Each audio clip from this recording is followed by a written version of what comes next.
Shri Sai Sacharitra, Chapter 7. This chapter is about wonderful incarnation and behavior of Saibaba, his yoga practices, his all-pervasiveness, leper devotee services, master Khapar days, plague case, and going to Pandharpur. First topic, wonderful incarnation. Saibaba knew all yogic practices. He was well versed in the 6 processes, including Dauti, that is stomach cleaning by a moistened piece of linen 3 inches in breadth and 22.5 inches in length. Khanda Yoga, that is separating his limbs and joining them again, and Samadhi, etc. If you think that he was a Hindu, he looked like a Yavan. If you think him to be a Yavan, he looked like a pious Hindu. No one definitely knew whether he was a Hindu or a Mohammedan.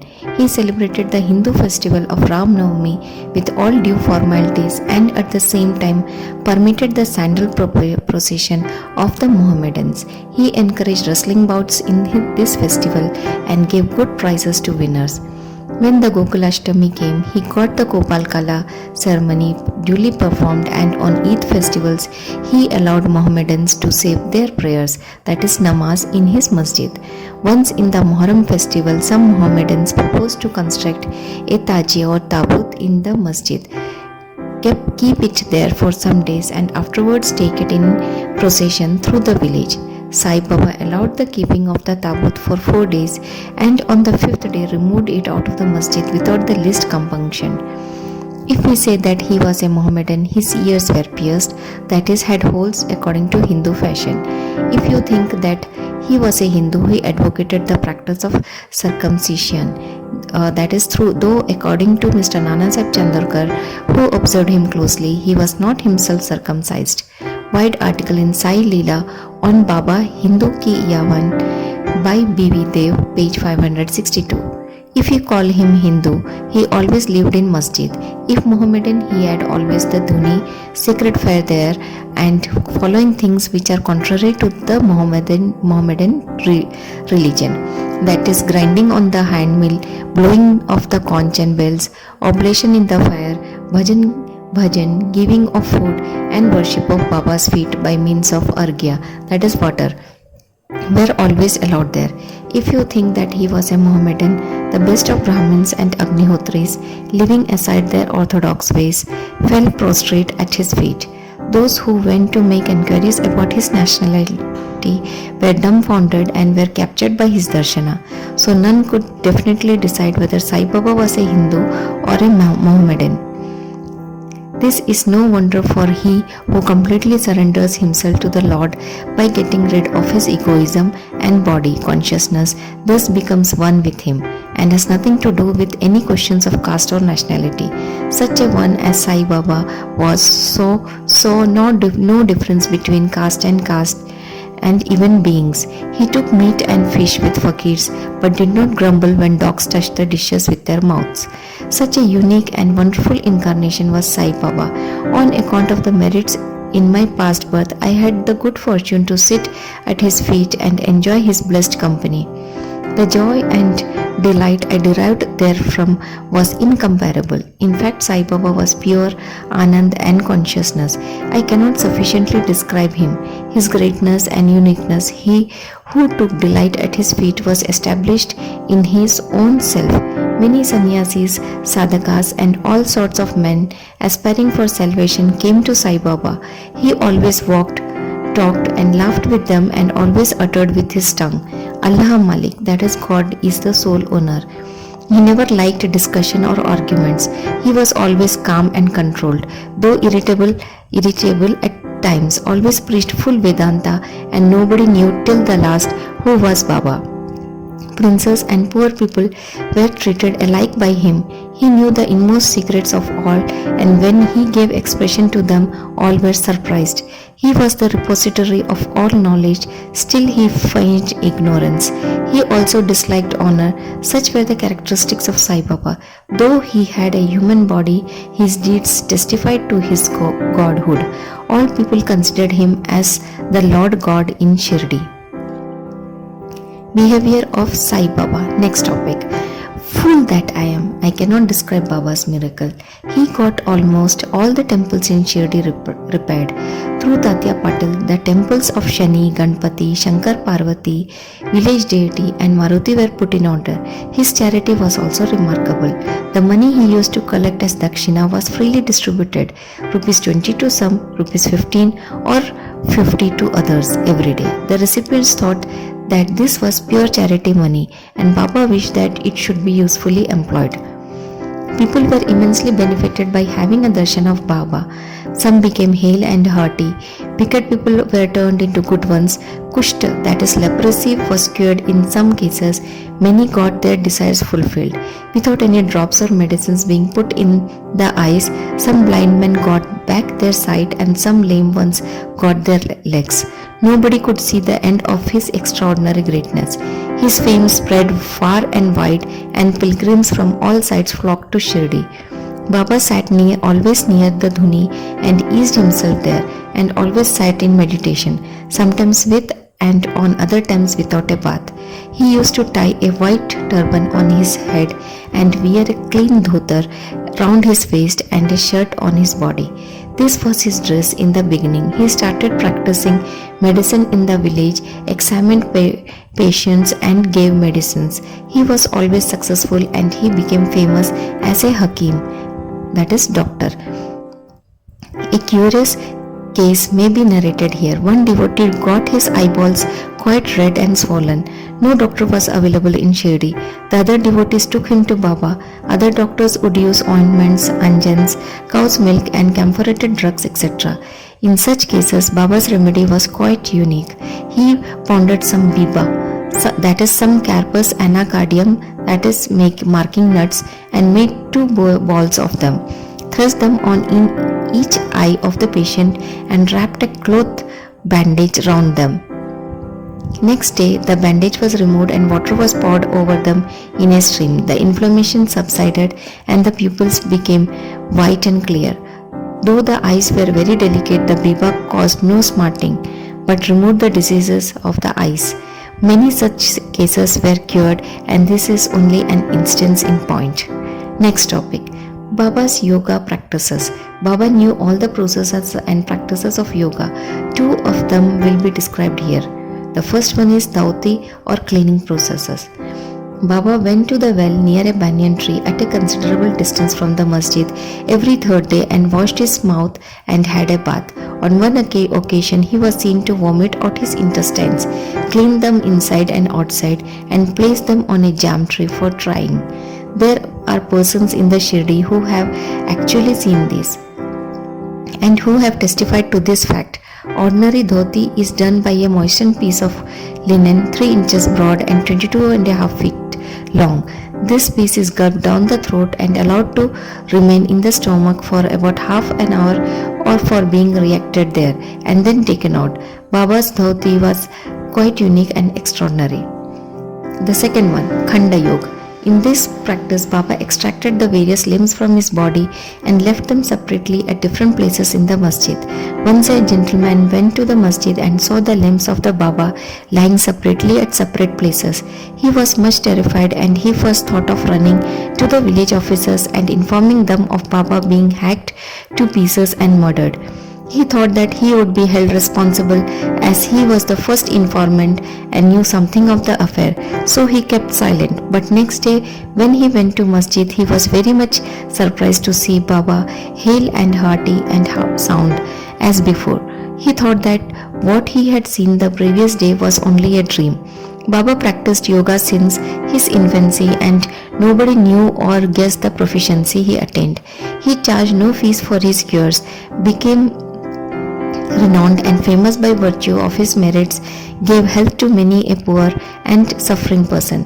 This famous doctor of doctors cared not for his interest but always worked for the good and welfare of others, himself suffering unbearable and terrible pain many a time in the process. One such instance I give below, which will show the all-pervasive and most merciful character of Saibaba. Next topic, Baba's pervasiveness and mercy. In the year 1910 AD, Baba was sitting near the dhuni on Diwali holiday and warming himself. He was pushing firewood into the dhuni, which was brightly burning. A little later, instead of pushing logs of woods, Baba pushed his arm into the dhuni. The arm was scorched and burned immediately. This was noticed by the servant Madhav and also by Madhav Rao Deshpande, that is Shama.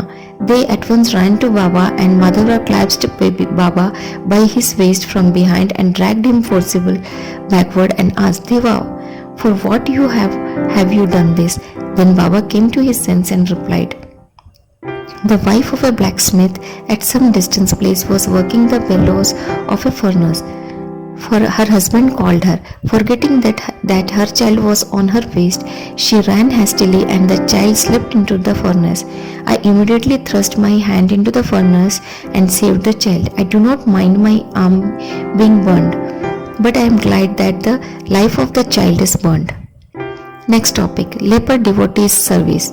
On hearing the news of Baba's hand being burnt from Shama, that is Madhav Rao Deshpande, Mr. Nanasaheb Chandorkar, accompanied by the famous Dr.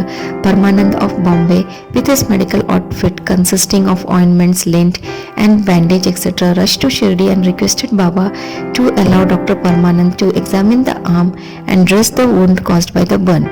This was refused. Ever since the burn, the arm was dressed by the leper devotee Bhagoji Shinde. His treatment consisted in massaging the burnt part with ghee and then placing a leaf over it and bandaging it tightly with pattis. Mr. Nanasaheb Chandorkar solicited Baba many a time to unfasten the pattis and get the wound examined and dressed and treated by Dr. Parmanand with the object that it may be speedily healed. Dr. Parmanand himself made similar request, but Baba postponed, saying that Allah was his doctor and did not allow his arm to be examined. Dr. Parmanand's medicines were not exposed to their air of Shirdi as they remained intact, but he had the good fortune of getting a darshana of Baba. Bhagoji was allowed to treat the hand daily. After some days, the arm healed and all were happy.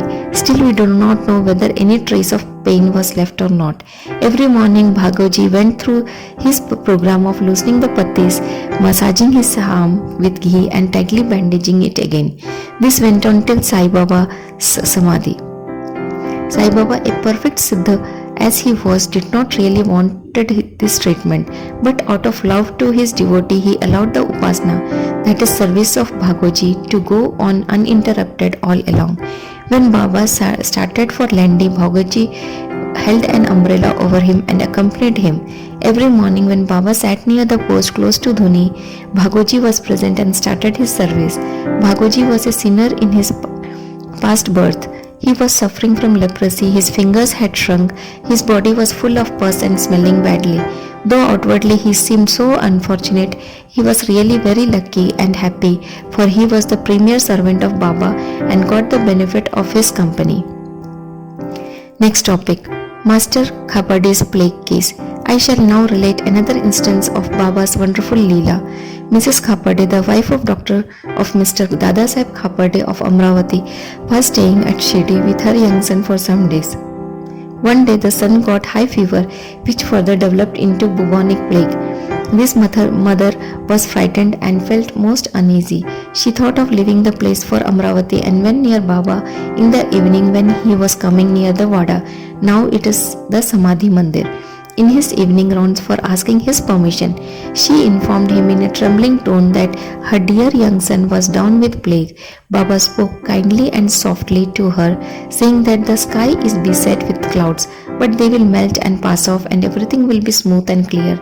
So saying, he lifted up his kafni up to the waist and showed to all present 4 fully developed boobas as big as eggs and added, "See how I have to suffer for my devotees. Their difficulties are mine." Seeing this unique, extraordinary deed, the people were convinced as to how the saints suffer pains for their devotees. The mind of the saints is softer than wax. It is soft in and out as butter. They love their devotees without any idea of gain and regard them as their true relatives. Next topic, going to Pandharpur and staying there.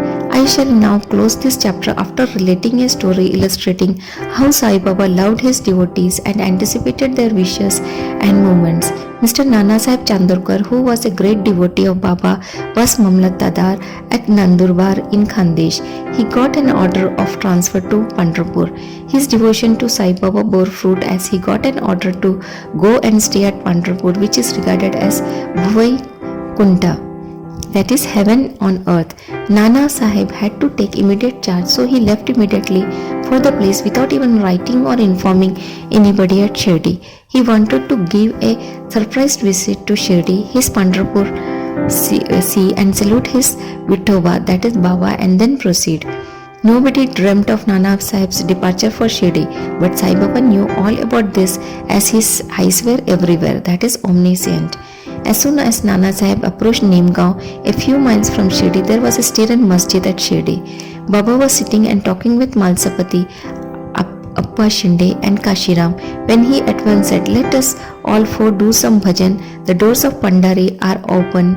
Let us merrily sing."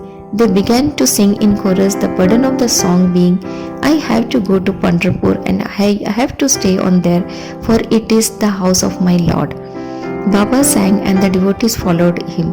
In a short time, Nana Sahib came there with his family, prostrated before Baba and requested him to accompany them to Pandharpur and stay with them there. This solicitation was not necessary, as the devotees told Nana Sahib that Baba was already in the mood of going to Pandharpur and staying there. Hearing this, Nana Sahib was moved and fell at Baba's feet. Then, getting Baba's permission, Udi and blessings, Nana Sahib left for Pandharpur. There is no end to Baba's stories, but let me now make a halt here, reserving for the next chapter other topics such as importance of human life, Baba's living on alms, Bhayaji Bhai's service and other stories. Woe to Shri Sai, peace be to all.